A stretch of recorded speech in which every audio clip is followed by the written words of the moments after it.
Ladies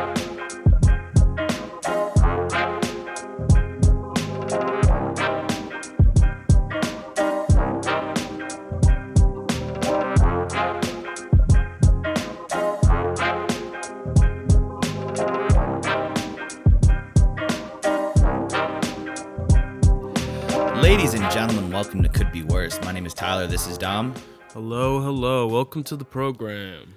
This is actually our second attempt at doing this recording. Last weekend we had a little snafu. Dom started experiencing symptoms of COVID halfway through the recording, so we had to scrub that one. Yeah, it was very weird. The first symptom was being extremely shitty at podcasting. Weirdly enough, the news didn't warn me about that. But then, yeah, I started kind of dying, wheezing. So we had to cut that short, Yeah, that 5G was kicking like a mule. Yeah, my Wi-Fi was buzzing. It's definitely cooking. The more I think about that situation, though, the more I think that was probably just like just side effects from the vaccine. Because like your mom's not vaccinated and you live with her. Not to put you on blast or anything, but like she would be keeled over if it was actually COVID. I feel like. Yeah, she's definitely she's got a lot of pre-existing conditions. So yeah, probably. But I didn't really have any of the like common symptoms of COVID. So I don't know. Especially it was after the vaccine, Yeah, the thing that got me was that it hit so fast. Is that like literally we started recording and like 30 minutes later you went from like fine-ish to like death's door in literally like 30 minutes. So that's what freaked me out. Yeah, I was a little sniffly, and then 30 minutes in, I was pretty much like barely able to like form sentences. Not that that's my forte in the first place. But, yeah. COVID plus Polish brain is not a good combination. That's like yeah, dude.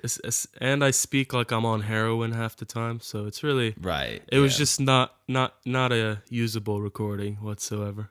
Especially not to start off our first one too. Yeah, having you die on mic would not have been a good way to kick off the program. Yeah, that's I mean, we could have put you like if you got put on a ventilator, we could have put that portion behind a paywall. So financially, it could have been a good opportunity. But I feel content wise, it would have been a little dull.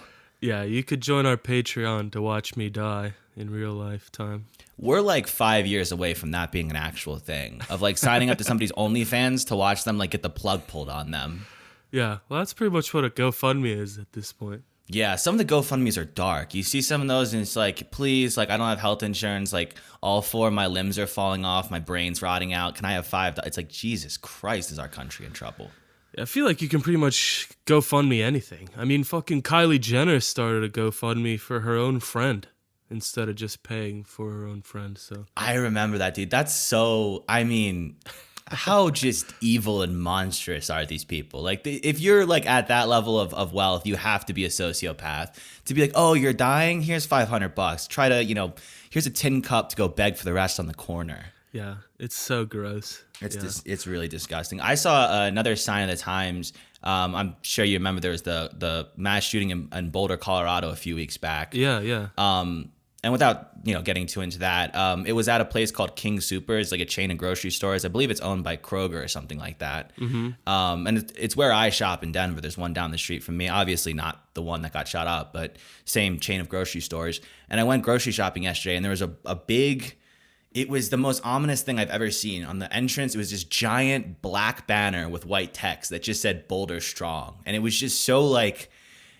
I don't know. It just made my stomach do a little somersault when I saw it. It's like... Yeah, that's a little scary. Yeah, it's like sign of the times. You might as well just put up a banner that says, keep your head on a swivel. Yeah, dude. Grab those frozen chicken breasts and get the fuck out of there as quick as you can. Yeah, it's like, just so you know, like, it could happen here too. So, don't... keep your guard up. Yeah. Look both ways. If you see somebody in, camo fatigues and with a dark look on their face and a bulge in their pocket or something like that, it might be a handgun, so... Yeah. Jeez. What happened to bulges in pockets in public just being boners in the good old days? Right. Now you got to worry about it being a gun. Mm-hmm. Yeah, you used to just be some special needs kid with a boner in the freezer aisle, and now it's some sociopath with an AR-15. Yeah, god damn it, dude. I miss the good old times. Did you see? There's some stuff in the news about. It looks like there's some saber rattling going on in Eastern Europe. Russia and Ukraine are both flexing their muscles at each other. Have you seen this? Oh yeah, or they just yeah. I'm sure that border dispute is always a fun one to discuss. Yeah, I went down the rabbit hole last night for like a good like hour or two, just reading. I went on like this subreddit. I just did that thing where you like follow like link to link, and before you know it, you're like Serbians and like Croats are like threatening ethnic cleansings against each other. You just get way down. Yeah, well, that's just regular Reddit, dude. Yeah, also just regular Reddit. True. But I was on this Reddit thread, and apparently there's like a troop buildup on the border of like I forget what it's called, some region in eastern Ukraine that they've been fighting over since like 2014. Russia annexed Crimea, and then I don't know. You don't care. I don't care. It's Eastern Europe, but yeah, nobody cares, really. Right, and that's the issue. But my question for you is, as an Eastern European, where do you? Because I know you have some interesting thoughts on the different ethnicities that live over there. So, are you team Ukrainian, team Russian? What's going on there in your head? I mean, it's hard to think of two people the Polacks hate more than the Ukrainians and the Russians. So it's kind of a win-win. It's like whoever loses, it's good for us either way. Right. They all hate each other. We all hate each other, Polacks included. Dude, I scrolled all the way down to the bottom of the thread to like the down-rated comments where everyone's just like arguing. And I saved a picture of my favorite comment. It says, Putin should have cleansed you animals from the face of the earth instead of being a little cuck and barking about partnership. It's like, okay. Dude.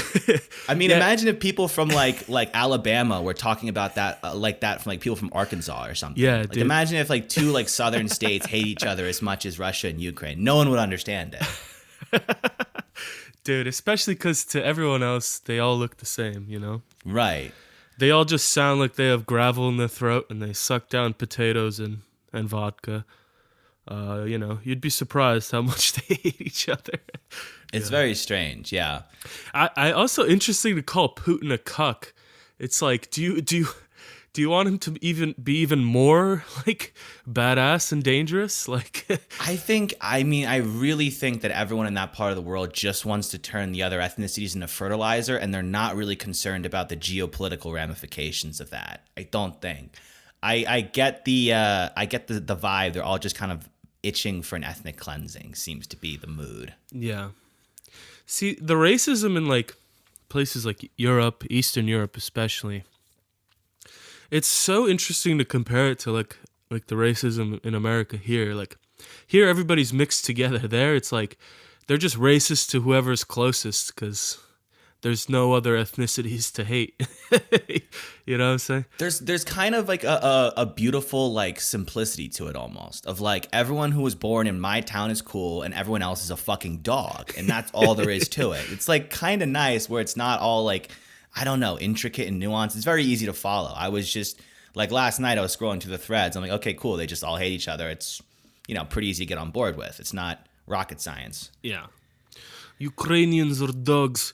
Yes, well, you Russian sukas suck dick as well. And it's just back and forth like that. Yeah. Right, and you really don't need like a degree from the Kennedy School of Government to figure out what's going on over there. Yeah, I try to steer. I try and steer clear of Eastern Bloc Reddit. That's not a safe place to be. Yeah. Oh fuck. Have you been following the Matt Gaetz thing? I think he's. I signed on to Twitter for the first time ever, like last night. So I see what you meant. You warned me how it's just a cesspool of like just like far leftist shit mixed with like just. It's the Ukraine of the internet. Yeah, exactly. yeah. And I did see the Matt Gaetz thing, yeah. Yeah, so for anyone not following it, he's I believe a House of Representatives member from Florida, 3-term, I want to say. He's kind of a big Trump guy. He was the douchebag that wore like the gas mask in Congress when coronavirus was first a thing. Remember that story as well? Oh, really? I didn't even know that. Yeah, wow. Yeah, I was going through his whole history earlier this morning before we started recording, and he's done like, it's just headassery after headassery, just so fucking dumb. I mean, it feels like every week there's just a major, political figure that we just find out has been absolutely off the rails for the past 20 years, and we just finding out about it now. Dude, but his was like particular because he's being accused of child sex trafficking. He's being accused of paying women under 18 for sex in gifts or money, bringing them across state lines, enticing them. So essentially violating federal sex trafficking laws, which is a big no-no. You don't want to do that. No, yeah, that's one of those laws you don't really want to break. Yeah. And he's like just the most egregious pedophile ever. Like, he apparently was running around showing like colleagues like pictures and videos of naked women, which again, if these allegations are true, there would be naked underage women. So essentially he was running around the floor of Congress just showing people child porn on his phone. They're like, yeah, like, all right, like I guess we got to bust this guy. Some fucking 15-year-old shit. Just like showing around the first nude you ever got. Yeah, it's literally like lunch table, like middle school lunch table bullshit. But like, dude, like how it just shows you that, like, because I mean, after the Epstein thing, I think it's pretty obvious that there's, some sort of, pedophilia or sex trafficking going on within the upper echelons of government. If you don't think there's some sussery afoot at this point, then your head's deep in the sand, man. Right. I don't know what to tell you.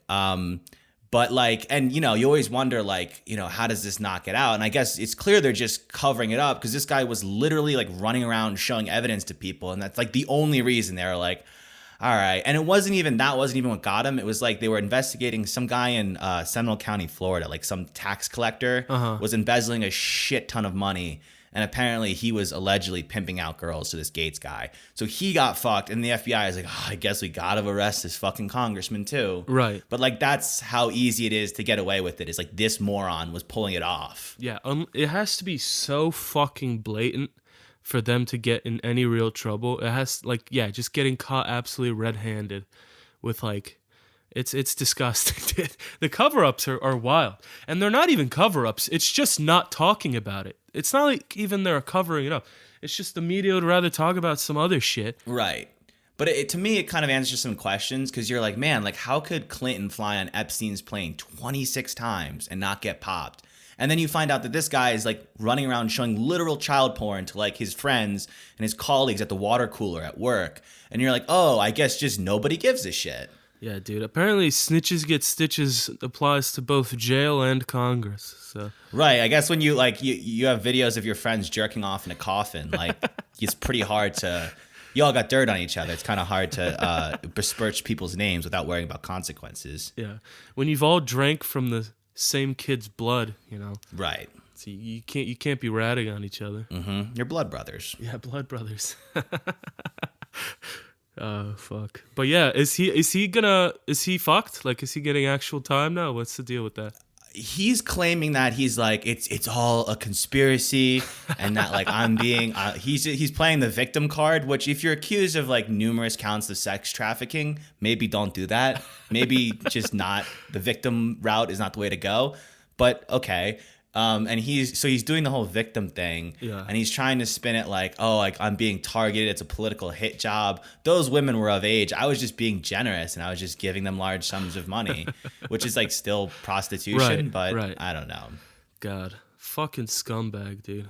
Yeah, fuck Matt Gaetz. That's our official position. We don't like to take political stances on this podcast, but we're not cool with child molesting. That's one line in the sand we're comfortable drawing. Yeah, I feel safe enough to get behind that banner, I think. Right. It's a little sticky and muddy out there right now with the politics stuff. If you're making a stand, you can get yourself into some trouble. But I'd like to think that coming out against pedophilia is like still socially acceptable. I hope. Fingers crossed. It's one of the last few safe spaces is being against pedophilia. It's one of the only opinions you're legally allowed to have anymore is that pedophilia is wrong. Yeah. Any other fantastic news that you've been reading this week? I don't know. Fantastic. Ted Cruz was in the news again, of course. Our boy. If you listen to the trailer, our thoughts on him aren't overwhelmingly positive either. But love Ted Cruz. Yeah, the mulleted fucking Texan. Yeah, man. Texas Ted. He made the headlines because he's jumping on this whole border crisis thing, and I'm using border crisis because that's what I see. He's literally jumping. He's literally jumping on the wall with an AR. Yeah. He's not. He's not pro-immigrant, from what I understand. Oh, you don't say. Go figure, right? But he went to a border. What do you call them? Like a detention facility. Yeah. The infamous cage is where they're keeping the kids. Right. He visited one of those facilities, and he was, I guess, like approached by a Biden staffer who kind of like got in his face and was trying to block him from recording. Here, I'll play the audio so everyone can hear and so you can hear. Please give dignity to the people. Please give dignity to the people. So you work for the commissioner, your senior advisor. You were hired 2 weeks ago, and you're instructed to ask us to not have any pictures taken here. Please respect the people, because the political rules. leadership at DHS does not want the American people to know it. Please respect the rules, You keep sir. standing in front of the pictures, so Please you don't want the respect the pictures rules. taken. The rules are arbitrary, and Please they're respect designed the to rules keep and the give American the people people in the dark. dignity and respect. That's all we ask. Well, no, dignity it's and not. respect. You're asking, is this Please- dignity and respect? Look at Please these people. give There's dignity a and pandemic. respect to the people. Let me I ask you, there's a I pandemic. respectfully ask you, sir. There is a pandemic. With Is full-hearted, this respecting the rights of these full-heartedly, kids? I ask you. Please Are you respect respecting the people. rights of these This kids? is not a zoo, sir. Please don't treat the people. You're right, and this is a As such. dangerous place. Please don't treat the And people your like policies, this. That's all I ask unfortunately, for you, are sir. trying to hide them. I understand That's you all were I ask instructed you. when 18 I senators ask you came to down please here. respect the people, give them dignity I and respect them, and I respect. want to fix this situation. We all wanna and fix the it, sir. We administration don't you're want working this to for is happen responsible for these conditions. Please respect the people with dignity and Okay. respect, And sir. I ask you to respect the people as well. This I am is not respecting you. respect. I am respecting the This people. is not respect. So yeah, that's dignity and respect is the quote of the week. Yeah, even she called it a zoo, dude. Yeah, it's worth noting to set that clip up. There's literally just stacks of Guatemalan children in the background. Those little like tinfoil blankets, just all like literally just piled on top of each other. And she's like, "It's not a zoo." And it's like, well, do you see how maybe someone could make that mistake? You see how the bars and the plain white walls with one hang in there kitten poster seems a bit like a zoo or a prison? You do realize that if you replace the children with animals, it would literally be a zoo. Just saying. She's talking about respecting them as she's like blocking them from like being photographed. It's like that's where the level of respect is. That's where the line of respect is. She's like, look, we'll pack him into a cage. We'll feed him like, 3 empanadas a day. But, we're not going to let you take pictures. That's where we draw the line. Okay. Yeah. Dignity and respect, folks. Jesus Christ. And there's never been more, right? Yeah. My favorite quote is she goes, please respect them with dignity and respect. It's like, if that's not just the fucking thesis statement of like, it's just literally just stacks of like sick children in the background and being like, we're respecting them. Okay. And you need to get on board. And it's just like We're the good guys. It's just some 20-year-old like liberal arts college girl, like just like not knowing what to do. I'm imagining like on her hand she just has written like in like a marker like dignity and respect, and the rest got like rubbed off because she literally had nothing else to say. The CIA will stuff her in Abu Ghraib if she says anything else. That's literally the 2 words she's allowed to say. They're like, dignity and respect, dignity and respect. Ma'am, that child has blood coming out of his ears. Dignity and respect. Dignity and respect. Dignity and respect. Yeah. So, I mean, Christ. it's a mess out there. It's the theme of the episode, I guess. But like, I mean, this is, if you expected anything else to happen, I honestly don't know what to tell you. Like, it's almost like, and bear with me here, this may be controversial, but it's almost like all your infographics that you've been posting on your story for the last year have done nothing. Don't you say that, Ty. Don't you fucking dare say that. I know it may come as a very revolutionary idea to many of you, but it's almost like posting once a week on your story, like a Vox article, is not enough to really make a difference. Shut your fascist mouth. You're right. I should go back to the Ukraine with the rest of the Nazis. I get it, but I'm just saying that like maybe you got to do like a little bit more. The petition links in your bio, not cutting it. Sorry. Oh yeah, that's gonna singe some hairs. That's gonna Ruffle some feathers, but that's the point. We're starting a conversation. This is what speaking truth to power is like.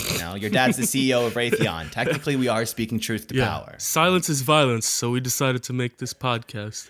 Dude, many of the people I see like talking about like speed, it's like you are power, just so you know. Yeah, Like you are the 1%. I mean, you're talking to a mirror if that's the case, because your parents have a 4-car garage. yeah, you're Your Tesla is your beater car. I don't know who is higher than you on the food chain. Jeff Bezos? that's about it. Yeah, Your dad has lunch with him once a month. It's like, you're really not that far off. you literally posted on your Instagram story about Ruth Bader Ginsburg from your Tesla monitor. Like, this is not. Who are you helping? Right. Yeah, you use a little touchscreen in your Tesla to repost that fucking New York Times article. Which actually, I want to give the New York Times some credit because they did put out a really good story about the quote-unquote voter suppression law in Georgia. Have you read anything about that, or Believe it or not, I don't read as much news as you do. were you just taking a BuzzFeed quiz to see what Marvel character you are? I got Ant-Man and I got really fucking pissed off, and then I just You had to lay down and count to 10. Yeah. No, but so they passed the law in Georgia, did a few things, kind of sum it up in 3 bullet points. It made stricter regulations on mail-in voting, so you have to have an ID. It restricted mail-in voting. It made in-person voting, I think, easier. They expanded like more polling stations in person. And it made it illegal to hand out like food and water to people who are waiting in line, which is kind of controversial because Wait, what? the lines can be like 6 to 8 hours long. So like, Yeah. people get hungry and thirsty. But my kind of position on that, again, this may not be super popular, but if you think you're saving democracy, which a lot of people went into this last election with that thought in their head that they were saving democracy. Yeah, they were practically saving the entire world, not just democracy. Right. And so if you're saving democracy and you can't be bothered to grab a PB&J and a bottle of Poland Spring on the way out the door, maybe you're not as committed to saving democracy as you think. Yeah, maybe you're not that committed to the cause. Right. If you can't fill up your hydro flask before the revolution starts, maybe you're not ready for the revolution. Yeah, for your $80 hydro flask. Yeah, maybe you're not a hero. And here's the crazy part. That's okay. All right? We don't all have to be Martin Luther King Jr., okay? No. I mean, most of us shouldn't be heroes, honestly. Then who the fuck are we saving? Right, because this whole voter suppression thing was billed as like the end of democracy. People were calling it Jim Crow 2.0. And the New York Times put out an article today explaining that like all the provisions, like I think they said it reduced voting by 0.02% or something. Mm-hmm. And in some cases it actually, which is enough to be statistical noise or negligible. Yeah. And then it said in some cases it could actually, one survey showed that it actually increased voter participation. And then it turns out that like not handing out snacks is not like going to stop most people from voting. Go figure. I mean, I only voted for Joe Biden because they were handing out Reese's Pieces in the line. Right. It's like if I can't get a Dunkaroo, then I don't care about democracy. Oh yeah. Like, what is the point? I mean, if I can't get a Kool-Aid jammer, then I'm really not interested. But it's another thing too of like, you're so anti-racist because they're saying it's like Jim Crow 2.0 and this is targeting black people or whatever, people of color. And it's like, it's again that like ironic like anti-racism that's also racism where they're like, black people couldn't possibly make a sandwich. They couldn't possibly bring their own water bottle. Yeah. It's like, it's really not that hard. Like a thing of Jif and a Wonder Bread costs like $3, Yeah. I don't see how that targets black people in any way.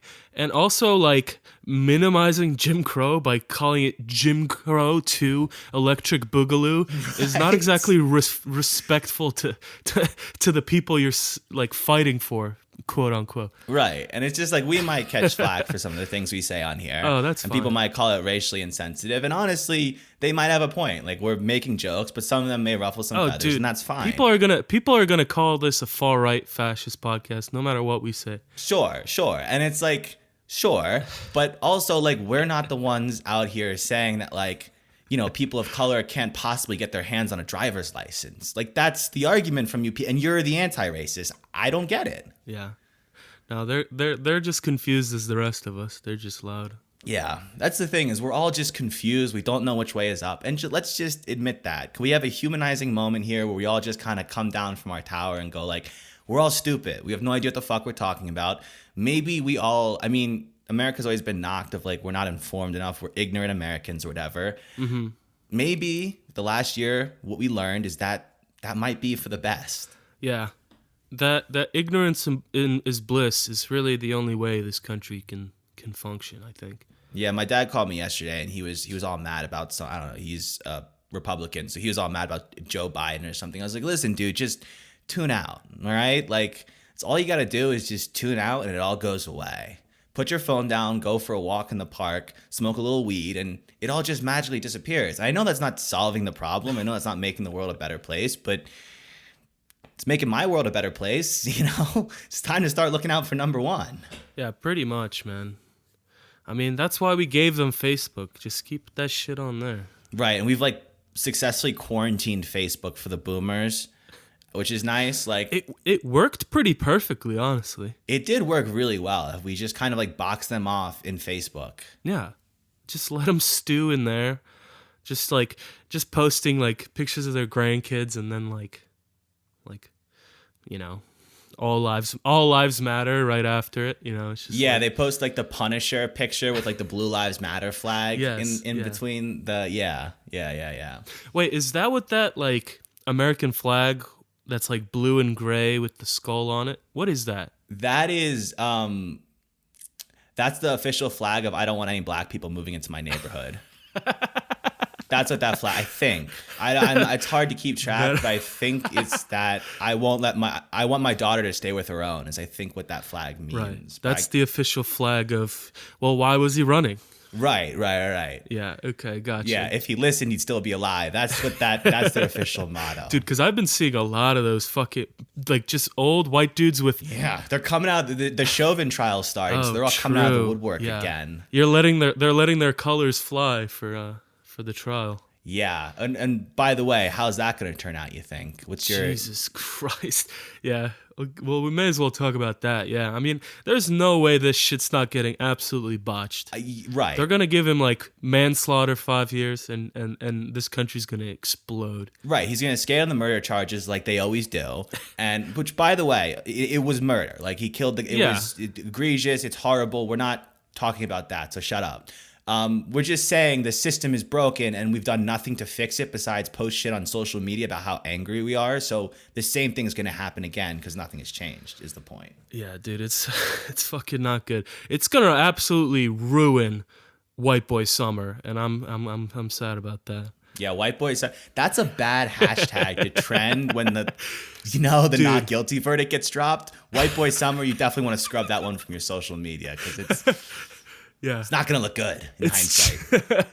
Chet Hanks just on Instagram Live talking about how you should be wearing pastel shirts. Yeah, that's what happens when your parents drink too much adrenochrome when they're pregnant with you. Is you come out like that fucking loser. Dude, nothing has sounded more like a threat than White Boy Summer's coming. Yeah, like that's, you got to read the room. You can't have that be your motto. That sounds like a fucking race war like slogan. Yeah. Jesus Christ. Yeah. Which may actually turn out to be an appropriate hashtag then, because we could be. This is true. You know, that's also on the menu for 2021. Oh, it's not good. Not good, man. I think we've sufficiently offended pretty much out of everyone that I can think of. You think so? Yeah, and there's always next week, so if we miss somebody, don't worry, we're coming. Right. We have, every week we have the chance to get, absolutely reamed by our friends and family. So buckle up, folks. It's going to be a fun ride. Alrighty. Let's shake this fucking thing. Let's get the fuck out of here. Yeah. So at the CBW Pod on Twitter, if you want the latest updates, go to our website, thecouldbeworspod.com for all the latest episodes. And I mean, there's only one now, but for all future episodes and shit. And we'll see you next week. All right. Peace out, people.